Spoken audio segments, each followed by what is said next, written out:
Welcome back to the Forex Basic Essential Series. This is City Love University. I'm City Love, and we're going to educate ourselves. We're going to educate. Welcome to City Love University. I'm City Love. This channel is about thorough education on the foreign exchange market. Yes, Forex. All right, so right now we're in the series. We're in the basic series, Forex Basic Essential Series. And today's episode is going to be about counting pips. What is a pip? Why we count it, why we need it, why we use it, why we even have to have that skill. So I'm going to get into that right now. Now, what we need to understand is, what is a pip? What is a pip? A pip is a unit of measurement. It's a unit of measurement. Now, what exactly does that mean, right? Now I'm going to compare it to other unit of measurements that we're often familiar with. We're familiar with inches. That is a unit of measurement. If I was to measure, let's say my finger, I will measure it by inches. I can measure it by centimeters. That's a unit of measurement. We can measure in feet. We can measure in steps. We can measure in miles. Walmart is 10 miles away. The unit of measurement I'm utilizing is miles. 1 mile, 2 miles, so on and so forth. Now, in the foreign exchange market, the unit of measurement we utilize is pips. We're not going to say the market moves 10 miles, the market moves 20 feet. No, we're going to say the market moves 10 pips, the market moves 100 pips, so on and so forth. So first you need to understand that a pip is a unit of measurement utilized within the foreign exchange market. Now we're going to go over how to actually count pips. Counting pips is very simple. I'm going to tell you why counting pips is so simple. Because we know how to count. We know how to count. That is the best part about it. We already know how to count. The hard part is done. We just need to know where to. All right, so I want to make this very clear. This is how to count pips on Forex pairs. Forex pairs. I'm not referring to indices, commodities, metals, so on and so forth. This is on Forex pairs. It's the Forex Basic Essential Series. So here's some coordination randomly chosen. So for pairs I just chose, and I want you to look at them and get familiar with them. It just looks like a bunch of numbers. We're probably not used to seeing so much numbers after the decimal, but like I said, the hard part is actually done. What was the hard part? Learning how to count. We got that out the way. We know how to count. Now the easy part is knowing where to count. So put this in your notes. When counting pips on Forex pairs, you're going to look at the third and fourth number after the decimal. So let's say I got my decimal. This would be my first and second. This would be my third and fourth. So you're going to look at the third and fourth number after the decimal. So coordination like this, what do we see? This is my first, second, this is my third and fourth number after the decimal. We see how that is? So let's just look at that number. It's a 0.8. If I was to count 10 pips, guess what? Plus 10. After I plus 10, that 0.8 becomes 18. Everything else falls into play. That 5 comes down, that 3 comes down, that 7 comes down, the decimal comes down, and the 0 comes down. It's that simple. We know how to count. We just need to know where to count.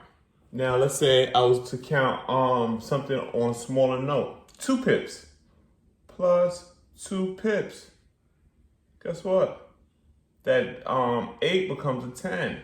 The 5 comes down, the 3 comes down, 7 comes down, the decimal comes down, the 0 comes down. It's literally that simple. Now let's go over here. Let's go with minus 20 pips. Guess what? What are we focusing on? The 66. The third and fourth number behind the decimal. That 66 becomes what? 46. It's that simple. That 5 comes down, 0 comes down, 9 comes down, point comes down, and the 0 comes down. Now, there's one exception. There's one exception. I'm going to go over that exception right now. I want you to look at this. I want you to understand it. There's one exception to the rule of counting pips on Forex pair. JPY.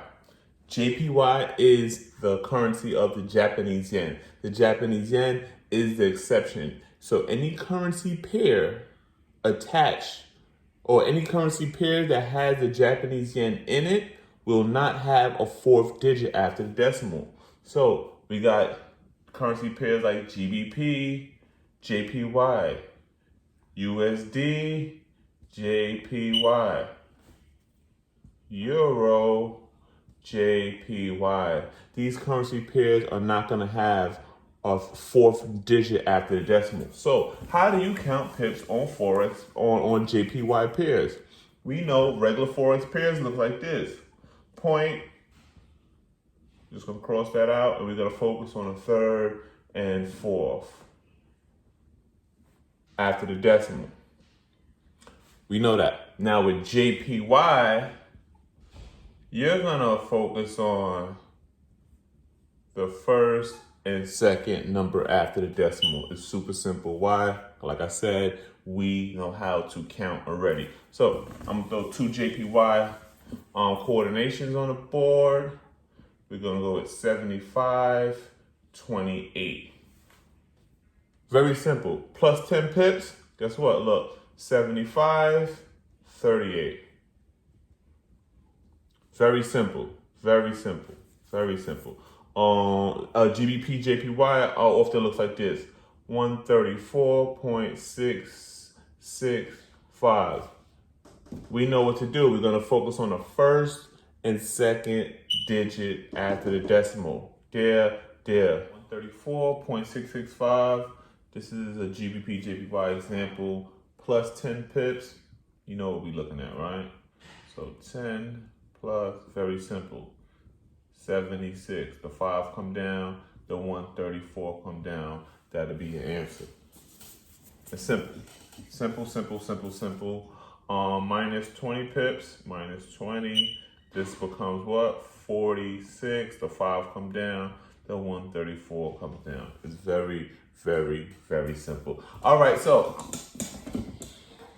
boom, and counting pips is literally that easy. Thank you for taking your education serious.